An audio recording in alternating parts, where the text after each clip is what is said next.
पन जेव पन कथ वुचन वालन तो बोजन वालन मैंने तरफ लोल बुर तो माय बुर सलाम अस्सलाम वालेकुम वरहमतुल्लाहि वबरकातुहू। अजकिस वीडियो लेक्चरस मज करो इस कथ सब्जियन हंस यम जन मुख्तलिफ सब्जी यमन अंग्रेजी पे पन नाव तो कशर पे पन नाव ते पे उर्दू जबान मज पन नाव या बाकियन जबान मज पन मुख्तलिफ नाव। तो चूंकि कशर जबान हज कथ कर लिहाजा करो कशर पे कथ गोडनिच तुम यह सब्जी वुचान अत पे वन हाक। तो कशर बड़ वारिया तादादस मज हाक खेवान तो पसंद त करान हाक अत कशर पे वन।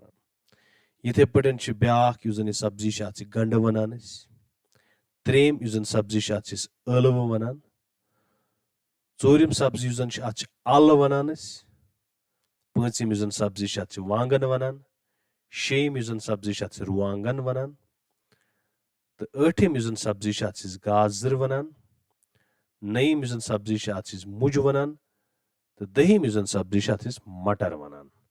तो यथ पे कर कथ यमन मुख्तलिफ सब्जियन हज उम्मीद नाव आसान याद रोन बे फिर कर बह अत तालीम हाक गंड अलव अल वांगन रुवांगन गाजर मुज मटर। उम्मीद तुम नाव याद रूदमित यम जन तुहद शुर तम तम नश पूर पे जानियाब गमित यमन क्या कशर पे वनान। यह सोन अजुक वीडियो लेक्चर उम्मीद तुह टार कम खोदमुत। मे दियो इजाजत बेस वीडियो लेक्चरस मज सपद तुह जल्द मुलाकात तोताम तुह खुदायस हवाल।